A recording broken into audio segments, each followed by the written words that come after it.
Bonjour encore une fois, chers élèves, avec vous Mohamed Lamani, un enseignant de français, et je suis là aujourd'hui, Inch'Allah, pour vous présenter une nouvelle leçon, un nouveau cours, cette fois-ci de lecture, qui va s'articuler autour du quatrième module. Alors, qu'est-ce qu'on va voir aujourd'hui? Sans trop parler, derrière moi, j'ai déjà préparé un tableau pour vous, uniquement pour vous, qui va vous aider un petit peu à vous donner une vue panoramique, un aperçu global sur votre quatrième module. Mais ça n'empêche, permettez-moi de faire un petit rappel et nous allons revenir ensemble en arrière pour vous rappeler de votre programme du tronc commun. Vous savez très bien que cette leçon va être destinée aux élèves du tronc commun, bien évidemment toutes filières confondues, que ce soit lettres, sciences expérimentales, mais même BIOF, ça veut dire bac international. Alors, pour le rappel, vous savez très bien que votre module se compose, ou bien votre programme de toute l'année se compose de 4 modules. 1. Vous avez vu les genres littéraires ainsi que la typologie textuelle. 2. Vous avez étudié avec votre prof certainement la nouvelle réaliste. Et puis, troisième module, la nouvelle fantastique. Cette fois-ci, ou bien à travers cette vidéo, on va démarrer ensemble, on va commencer le quatrième module intitulé « Le bourgeois gentilhomme ». Comédie-ballet Molière 1670. Donc, on va travailler sur, disons, mais avant de parler de la pièce, bien du résumé, quoi que ce soit, des personnages, bien évidemment, il faut situer la pièce dans son cadre historique. D'où vient l'intérêt des objectifs qu'on va atteindre vers la fin. On sent bien évidemment, et qui veut dire le plan de la leçon, bien le plan de cette vidéo, cette activité 1. Alors, on va essayer ensemble de parler, ou bien je vais essayer de vous expliquer un petit peu le contexte historique de la pièce, c'est-à-dire on va situer, mais historiquement, la pièce.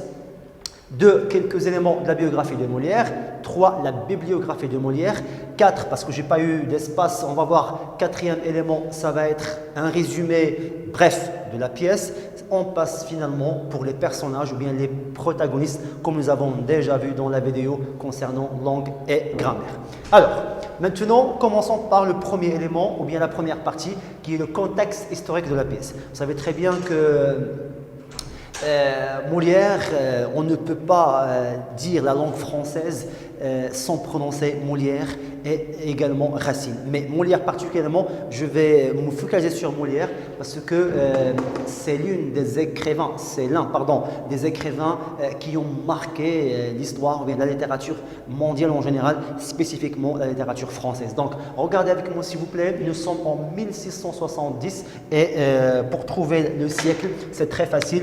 En ne prenant que les deux premiers numéros si vous voulez, plus 1, ça donne 17. Automatiquement, nous sommes au XVIIe siècle. Alors, ensemble, on va essayer un petit peu de reconnaître les grands axes ou bien, si vous voulez, les grandes phases de cette période historique. Alors, je n'ai pas voulu écrire vraiment un texte.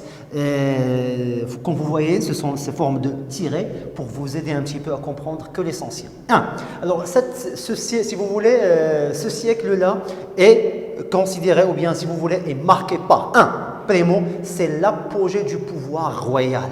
Et qui dit l'apogée, ça veut dire le top, si vous voulez, le summum. Autrement dit, vous savez très bien que la montagne est là, si vous voulez, le sommet. Donc, l'apogée du pouvoir royal.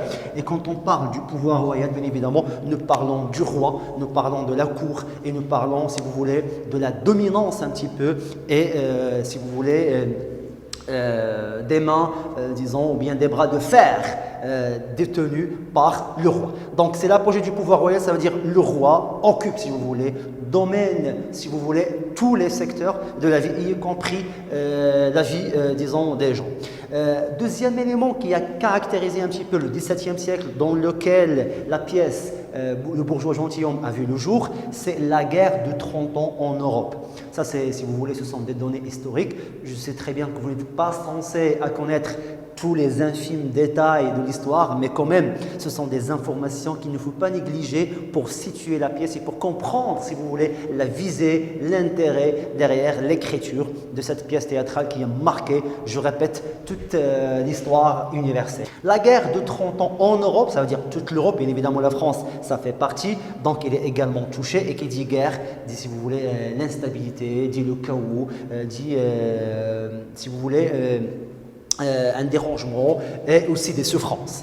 Et puis, vous avez comme événement qui a marqué le XVIIe siècle, c'est un grand changement culturel. Rappelez-vous que la France va connaître par la suite, à peu près au XVIIIe siècle, la Révolution française, mais ça n'empêche, c'est le siècle qui a préparé en quelque sorte, si vous voulez, cette révolution. Donc, un grand changement culturel, et quand on dit changement culturel, ça veut dire tous les domaines de la culture, bien évidemment, littérature, musique, art, cinéma, ainsi de suite. Mais ce qui nous intéresse, bien évidemment, c'est la littérature. Donc, Molière était l'un des premiers, si vous voulez, écrivains qui a marqué ce changement culturel, disons, au niveau mondial.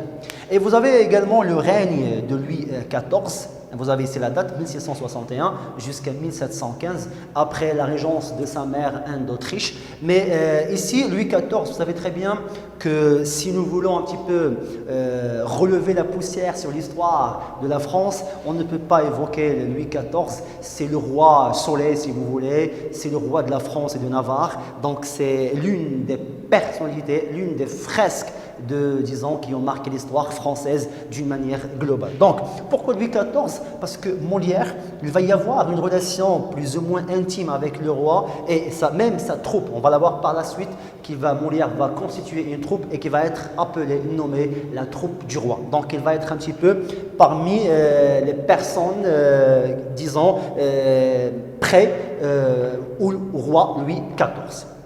Donc, récapitulons tout ça, le XVIIe siècle, synonyme de pouvoir royal, guerre en Europe, un grand changement et le règne de Louis XIV. À mon avis, si vous avez déjà retenu ces 4 éléments, et vous pouvez bien évidemment faire des recherches supplémentaires, pas pour développer, mais à mon sens, il suffit de retenir que le XVIIe siècle, c'est un pouvoir royal un petit peu qui a touché tous les domaines et aussi c'est le règne de Louis XIV, sans oublier le changement culturel ainsi que la guerre. Et qui dit guerre, nous avons déjà expliqué instabilité, anarchie, souffrance, douleur, ainsi de suite.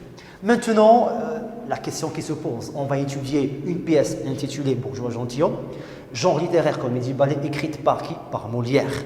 Et bien évidemment, on se pose la question qui est Molière. La réponse, elle est là, sous forme de tiret comme d'habitude, pour la simple raison, c'est pour vous aider à cibler l'essentiel. Donc, premier élément à connaître, à savoir, c'est la date de naissance et la date du décès, bien évidemment, la mort. 1622 à Paris et 1673.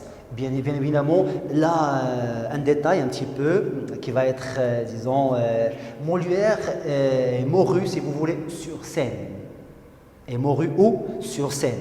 Ça montre quoi? Ça montre l'amour absolu du théâtre et de l'art, si vous voulez, de la comédie. Donc, je répète, 1622 et 1673. Son vrai nom, c'est Jean-Baptiste Poquelin. On appelle des fois Jean-Baptiste Poquelin Molière, mais il est connu dans la scène mondiale par Molière. Et on ne peut pas, je répète, on ne peut pas parler de la langue française, ni évoquer le français sans oublier Molière, qui a marqué un petit peu l'histoire. Alors, contre le gré de son père, il est devenu comédien. C'est-à-dire, le père de M. Molière, c'est un père qui est tapissier, il était un simple tapissier ordinaire du roi et il voulait que son père, son fils le suive plus ou moins. Mais Molière, avec son amour, comme je dis, absolu du théâtre et de la comédie, il voulait être comédien. Donc contre le gré, ça veut dire contre la volonté de son père, il est devenu, un comédien. Des débuts difficiles, c'est sûr, vous savez très bien que toujours le départ est difficile. Mais bien sûr, en résistant, en travaillant, en tombant et en retombant encore une fois. Maintenant, regardez, le nom de Molière, il est gravé dans pas mal de pièces théâtrales et pas mal, si vous voulez, de chefs-d'œuvre français. Donc, des débuts difficiles, bien évidemment. Il a connu pas mal de débuts difficiles, mais au fur et à mesure, il est réussi, ou bien c'est bon, il est arrivé à graver son nom dans la littérature française. En 1660, ça c'est une date très importante, En 1675, sa troupe, ça veut dire quoi la troupe? Alors ça normalement, vous pouvez voir et revenir à la vidéo concernant le vocabulaire du théâtre, même s'il n'est pas un petit peu, je crois, mentionné. Donc la troupe, c'est l'ensemble des acteurs et des actrices qui vont jouer, par exemple, une pièce. Et Molière, c'était le nom, si je me rappelle très bien, l'illustre théâtre. L'illustre théâtre, c'était le nom donné à sa troupe. Donc, en 1665, sa troupe accéda, le verbe accéder, il va avoir accès au titre de troupe du roi. Quel roi? Bien évidemment, c'est pourquoi j'ai mentionné ici le Louis XIV, parce que ça, vous avez là, il y a une relation liée entre Molière et Louis XIV. Même certains critiquent Molière disant c'était un petit peu l'écrivain du roi, mais ça c'est laisse ce côté un petit peu. C'est pas maintenant, on va y revenir par la suite. Alors, sa troupe accéda au titre du roi et maintenant, regardez. Ce sont les éléments à mon sens phares qu'il faut connaître parce que vous n'êtes pas censé connaître toutes les informations sur Molière. L'essentiel, vous devez connaître d'abord la date de naissance, 1622, la date de mort, 1673 et bien évidemment, il a fait la comédie, le théâtre contre la volonté de son père et il était un petit peu, il a eu, si vous voulez, accès aux troupes du roi. C'est pas n'importe qui peut être un petit peu, avoir accès au palais royal. Alors, en suivant disons, la même perspective, maintenant nous devons parler un petit peu de la bibliographie de Molière. Bibliographie, ça veut dire tout, si vous voulez, toutes les œuvres ou bien tous les écrits de Molière. Donc, ici je voulais, ou bien j'ai déjà noté tout ce qu'il a conçu. Ça vient du verbe concevoir, tout ce qu'il a écrit Molière. Donc, vous avez 4 farces. Et ça veut dire quoi la farce? C'est un genre théâtral qui a pour but de faire rire. Et qui dit comédie, bien évidemment, on parle du rire, sauf que la farce joue un petit peu sur les dysfonctionnements, sur les défauts d'un personnage. Donc, 4 farces. 15 comédies-ballets, dont le bourgeois gentilhomme, dont vous allez voir, eh bien, c'est le sujet principal du 4e module. 2 comédies critiques. Oui, on va y revenir pour le mot critique ici parce que c'est un mot très important. Pourquoi? Parce que Molière, à travers toutes les pièces écrites, il a véhiculé, bien, il voulait véhiculer pas mal de messages à toute la société française et bien évidemment à tout le monde. Donc 2 comédies critiques, 4 comédies d'intrigue et finalement 9 comédies de mœurs. Ça veut dire quoi le mœurs? Ça veut dire les us et les coutumes, ça veut dire les habitudes d'un peuple quelconque. Donc récapitulons tout ça, chers élèves. Ce sont des informations qui vont vous aider à frapper, si vous voulez, la porte d'entrée pour le 4e module. 1. Le contexte historique. Nous sommes au XVIIe siècle, comme je viens déjà d'expliquer. Donc, qui dit XVIIe siècle, ça veut dire dominance, pouvoir royal extrême. Vous avez la guerre en Europe en entier, un grand changement culturel marqué par Molière. Et vous avez le règne, si vous voulez, de Louis XIV. Le règne, ça vient du verbe régner, ça veut dire dominer. Maintenant, le roi Mohammed VI, c'est le règne du roi Mohammed VI, que Dieu le garde, Inch'Allah. Et vous avez quelques éléments de la biographie, date de naissance, son vrai nom. Il a choisi la comédie contre la volonté de son père, sans oublier les débuts difficiles, ainsi qu'il est considéré, bien sa troupe est considérée comme la troupe du roi en 1665. Qu'est-ce qu'il a écrit? Vous avez ici l'ensemble de toutes les œuvres écrites par Molière et qui sont vraiment les plus célèbres dans le monde entier. Maintenant, on va passer à la quatrième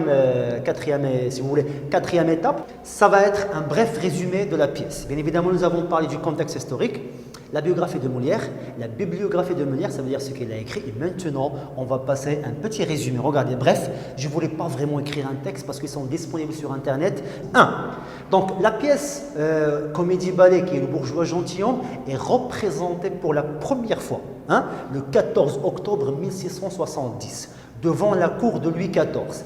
D'où l'intérêt de l'information déjà citée dans le contexte historique, à savoir le règne de Louis XIV. Donc, la troupe de Molière, rappelez-vous, a eu accès, disons, à la cour de Louis XIV. Et c'est la raison pour laquelle il va être représenté pour la première fois devant, ou bien en présence de Louis XIV.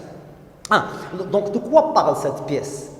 Certains élèves maintenant se posent la question, oui, on connaît le bourgeois gentilhomme, comédie ballet, mais quels sont les personnages, quelle est l'histoire? Bref, la réponse, elle est là. Donc, de quoi on va parler l'histoire? Il va mettre en scène, ça veut dire le personnage principal, le protagoniste si vous voulez, c'est Monsieur Jourdain. Monsieur Jourdain, c'est un riche bourgeois, un riche bourgeois obsédé par la noblesse. C'est-à-dire, donc riche, ça met très bien richesse matérielle, argent, bourgeois, il appartient à une classe, à une couche, disons, sociale appelée la bourgeoisie, obsédé par la noblesse. Alors, maintenant, je vais vous expliquer facilement cette phrase. Là, ce qu'on appelle le triangle démographique, et vous avez, si vous voulez, facilement, vous avez trois parties. C'est ce qu'on appelle le tiers état. Ce sont des informations un petit peu, disons, historiques, mais vous devez le connaître, le tiers état. Et si vous avez la bourgeoisie, et ici, qu'est-ce que vous avez? Bien évidemment, la noblesse. Alors, le personnage principal de la pièce, elle est là. Elle appartient à cette classe. Et qu'est-ce qu'il cherche? Quel est son problème? Par quoi il est obsédé? Ça veut dire qu'il est habité, et il est préoccupé par, il a un souci majeur, lequel c'est de changer sa classe sociale et appartient, si vous voulez bien, appartenir à la noblesse. Sauf que la grande question qui se pose, c'est que le pauvre, Monsieur Jourdain, il est riche, oui, on est bien d'accord, et les bourgeois, parfait, mais il ne possède pas les qualités pour être un noble. Et Molière, à travers l'histoire, il va nous critiquer, ou bien il va critiquer, si vous voulez, toutes les personnes qui veulent changer de classe sans être, disons, sans avoir les moyens, c'est pas matériel, mais les moyens intellectuels et les manières d'être. C'est ça, Monsieur Jourdain. Je répète, parce que cette information est très importante et c'est le nœud, le cœur de l'histoire. Monsieur Jourdain, personnage principal de cette pièce, bourgeois gentilhomme, quel est son problème? Il voulait devenir noble, mais il a de l'argent, c'est vrai. Il appartient à la bourgeoisie plus ou moins aisée, mais il n'a pas les manières. Ça veut dire la manière de penser, la manière de marcher, la manière de manger, si vous voulez. Tout ça, on va les voir par la suite en analysant, en étudiant plusieurs scènes. Il s'efforce pour acquérir les manières et la culture nécessaires. Cette idée, ça rejoint la précédente et ce que je viens d'expliquer. Donc, il s'efforce, ça veut dire par force. Il voulait acquérir, apprendre les manières et la culture nécessaires pour devenir quelqu'un qui est noble. Quoique marié, il convoite une marquise. Alors, Monsieur Jourdain, vous allez voir par la suite, c'est quelqu'un qui est marié, qui a une fille appelée Lucile. Mais même s'il convoite une marquise c'est un titre à l'époque, une femme, mais il faut connaître quand même que même là, on va la voir concernant les personnages, marquise, il a un autre amant et il va profiter, si vous voulez, de la simplicité, de la naïveté de Molière. Alors, quoique marié, ça veut dire même s'il est marié, il a une autre marquise, ça veut dire qu'il convoite une autre femme, il connaît une autre femme appelée la marquise. Marquise, ce n'est pas le nom de la femme, c'est un titre à l'époque. Il s'oppose au mariage de sa fille Lucile à Cléante car ce dernier n'est pas noble. C'est-à-dire, Monsieur Jourdain, il ne va pas accepter le mariage de sa fille Lucile avec son amoureux Cléante. Pourquoi? Pour la simple raison, il va dire « Désolé Cléante, tu n'es pas noble, tu ne vas pas avoir ma petite fille Lucile. » Donc Cléante, ce dernier n'est pas noble, automatiquement Monsieur Jourdain, il ne va pas l'accepter en tant que prétendant pour sa fille. Alors j'espère que cette partie est claire. Maintenant, on passe pour la dernière partie, à savoir les personnages de la pièce. Bien évidemment, quand on parle d'une pièce, nous avons vu le contexte historique, maintenant on connaît qui est Molière, et on a une idée sur les œuvres écrites par Molière. Nous avons vu de quoi par l'histoire d'une manière très brève, à savoir Monsieur Jourdain et ses problèmes et ses obsessions pour devenir noble. Passons maintenant par les personnages qui vont meubler cette pièce de théâtre. Il faut commencer par la famille Jourdain. Alors, uniquement pour vous, et pour vous encore une fois, chers élèves, c'est un schéma. J'adore travailler avec les schémas et je vous conseille vivement, un conseil d'un ami, ce n'est pas d'un prof, travailler à l'aide, si vous voulez, de schémas. Ça facilite et ça aide énormément, surtout à votre âge, parce que votre mémoire est encore en train, si vous voulez, de connaître et de savoir la bonne stratégie pour le bon apprentissage. Alors, La famille Jourdain. Cette famille Jourdain, il se compose de Monsieur Jourdain, qui est, si vous voulez, le père de la famille, Madame Jourdain, Lucie, et j'ai ajouté ici Nicole, même s'il ne fait pas partie, mais elle est dans la famille de Jourdain. Alors, Monsieur Jourdain, je vous ai donné deux qualités, deux caractéristiques. Il est naïf. Naïf, c'est quelqu'un qui croit facilement. Hein, c'est quelqu'un, on peut lui faire des tours très simplement. Et les vaniteux, c'est quelqu'un qui se vend, si vous voulez, c'est quelqu'un, disons, qui n'accorde pas beaucoup d'importance aux infimes détails. Madame Jourdain, elle est contre aux idées de son mari. Ça veut dire, il ne voulait pas que Monsieur Jourdain devienne noble. Tu es bourgeois, tu es riche, tu ne peux pas devenir noble. Reste bourgeois, s'il vous plaît. Mais il ne va pas, bien sûr, écouter les conseils et les idées de sa femme, de son épouse, et il voulait devenir noble. Même sa fille Lucille, elle est contre son objectif, et encore plus que ça, elle a un amoureux. Regardez, Lucille, c'est la fille de Monsieur Jourdain et de Madame Jourdain. Elle est amoureuse de cliente. Rappelez-vous qui est cliente, c'est quelqu'un qui est bourgeois et qui n'appartient pas à la noblesse et qui a demandé la main de Lucille, refusé. Pourquoi? Pour une simple raison, tu n'es pas noble. Ici Nicole, pourquoi je l'ai inséré? Parce que ça fait partie de la famille, c'est la servante qui est au service de la famille Jourdain. Alors maintenant, on va voir les autres personnages par la suite. Continuons toujours dans la même perspective des personnages. Nous avons vu la famille Jourdain. Passons maintenant pour d'autres personnages, à savoir Cléante. Vous savez très bien, déjà vous avez mentionné Cléante là-bas, c'est l'amoureux de Lucille. Il est l'amoureux de Lucille, mais il a, disons, un valet. Qu'est-ce qu'un valet? C'est comme un serviteur qui est toujours à ses côtés. Parce qu'au XVIIe siècle, on parle de, disons, de palais, de prestige, d'élégance. Et vous avez un roi, toujours vous avez un page. Vous avez un marquis, toujours vous avez un valet. Donc un valet, c'est une sorte de serviteur qui est toujours au service de Monsieur Cléante. Mais retenez bien, s'il vous plaît, chers élèves, si vous voulez, cette personne-là, ce personnage, pourquoi? Parce qu'on aura besoin, quand nous voulons, s'il vous plaît, analyser quelques scènes. Donc Coviel, c'est le valet de Cléante, mais il a une personnalité très ingénieux, ça veut dire c'est quelqu'un qui est très intelligent. Je répète, retenez bien, si vous voulez, ce personnage dont on aura besoin par la suite. Dorante, c'est un comte, attention, comte, c'est pas avec MP, c'est un comte, c'est un titre de dignité comme marquise, amoureux de Doriminde. Et comme j'ai dit ici, Monsieur Jourdain, il est marié, mais quoique il convoite une marquise. C'est ça la marquise qu'il convoite, c'est Doriminde. Mais il faut savoir, regardez Doriminde, marquise, et il faut savoir que Dorante manipule Doriminde pour qu'il tire de l'argent de Monsieur Jourdain. C'est-à-dire, donc Doriminde, il a une relation avec Monsieur Jourdain, non pas parce qu'il aime Monsieur Jourdain, c'est pas question d'amour, c'est pas question de sensation, de sentiment, d'émotion, mais c'est question d'argent. Et il est manipulé par son amoureux qui est Dorante. Alors écoutez bien, cet ordre n'est pas gratuit. 2, 3, ça veut dire qu'ils ont une relation. Cléante, Coviel. 4 et 5, bien évidemment, ils ont une relation. Dorante et Doriminde, ce sont deux amoureux. Ça a un comte, c'est une marquise. Ça veut dire quoi, marquise? Je répète pour la dernière fois, marquise, c'est la femme ou bien l'épouse ou bien la veuve, disons, d'un marquis. Qu'est-ce qu'un marquis? C'est un titre de dignité qu'on le donne à quelqu'un qui possède plusieurs terres.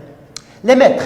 Alors, Monsieur Jourdain, pour faire ce changement, cette métamorphose, pour changer sa classe sociale, il va faire appel à plusieurs maîtres, avec S. Donc, maître de musique, maître de danse, d'armes, de filou et de tailleur.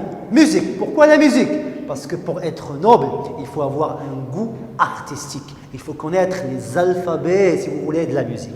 Pourquoi la danse? Parce que pour être noble, il faut quand même être quelqu'un qui sait danser si vous voulez, dans un bal ou bien si vous voulez, dans une fête. Donc, elle a fait appel à plusieurs maîtres, musique, l'arme. L'arme parce que, alors écoutez bien, tous ces maîtres-là, ce sont les qualités nécessaires pour devenir noble. Il a de l'argent et là, il appartient à la bourgeoisie. Mais, si vous voulez, il n'a pas de goût artistique. Il ne sait pas danser, il ne sait pas manipuler, si vous voulez, l'escrime ou bien les armes, ça veut dire les épées et tout ça. Il est nul en philosophie et par la suite, Inch'Allah, dans d'autres vidéos, on va étudier une scène avec les philosophes. C'est une scène très comique. Et un tailleur, pourquoi le tailleur? Parce que quand même, pour être noble, c'est question d'élégance, question, si vous voulez, de majesté et surtout, il faut être distingué par son aspect vestimentaire. Grosso modo, résumons tout ça. Alors, quels sont les personnages de cette pièce, ou bien si vous voulez cette comédie ballet? C'est la famille Jourdain se forme d'un schéma. Monsieur Jourdain, qui est naïf, vaniteux, il voulait se vanter. Je suis Monsieur Jourdain, je suis bourgeois, je suis riche, ainsi de suite. Madame Jourdain, qui est tout à fait l'opposé, tout à fait contraire, ses idées, ses aspirations en changeant la catégorie sociale. Ils ont une petite fille Lucille, qui est un amoureux cliente, et retenez bien s'il vous plaît, cliente un valet, un serviteur à Coviel, dont on aura besoin par la suite parce que c'est lui qui va trouver la solution pour un petit problème, c'est pas la peine de brûler les étapes. Ainsi vous avez Dorante et Dorimène, un couple amoureux, et Dorante c'est l'homme qui manipule Dorimène pour qu'il soit, si vous voulez, la deuxième femme en cachette pour Monsieur Jourdain, et finalement vous avez les maîtres de danse, de félo et d'armes. Sans oublier le tailleur qui va, si vous voulez, s'occuper de l'aspect vestimentaire de Monsieur Jourdain. Grosso modo, c'est ça la séance d'aujourd'hui et j'espère très bien que cette vidéo va vous aider à comprendre, si vous voulez, l'entrée pour ce 4e module, à savoir le bourgeois gentilhomme. Alors, qui est le bourgeois gentilhomme? C'est Monsieur Jourdain. Comédie ballet, pourquoi comédie ballet? Parce que vous avez le rire, vous avez le comique et vous avez la danse, et c'est écrite par Molière. Déjà, nous avons vu sa biographie et voilà. Donc finalement, j'espère de tout mon cœur que cette vidéo va vous aider à comprendre encore une fois l'essentiel de cette pièce et comme une entrée pour le 4e module. Je vous remercie et je vous souhaite bon courage et bonne chance. Merci.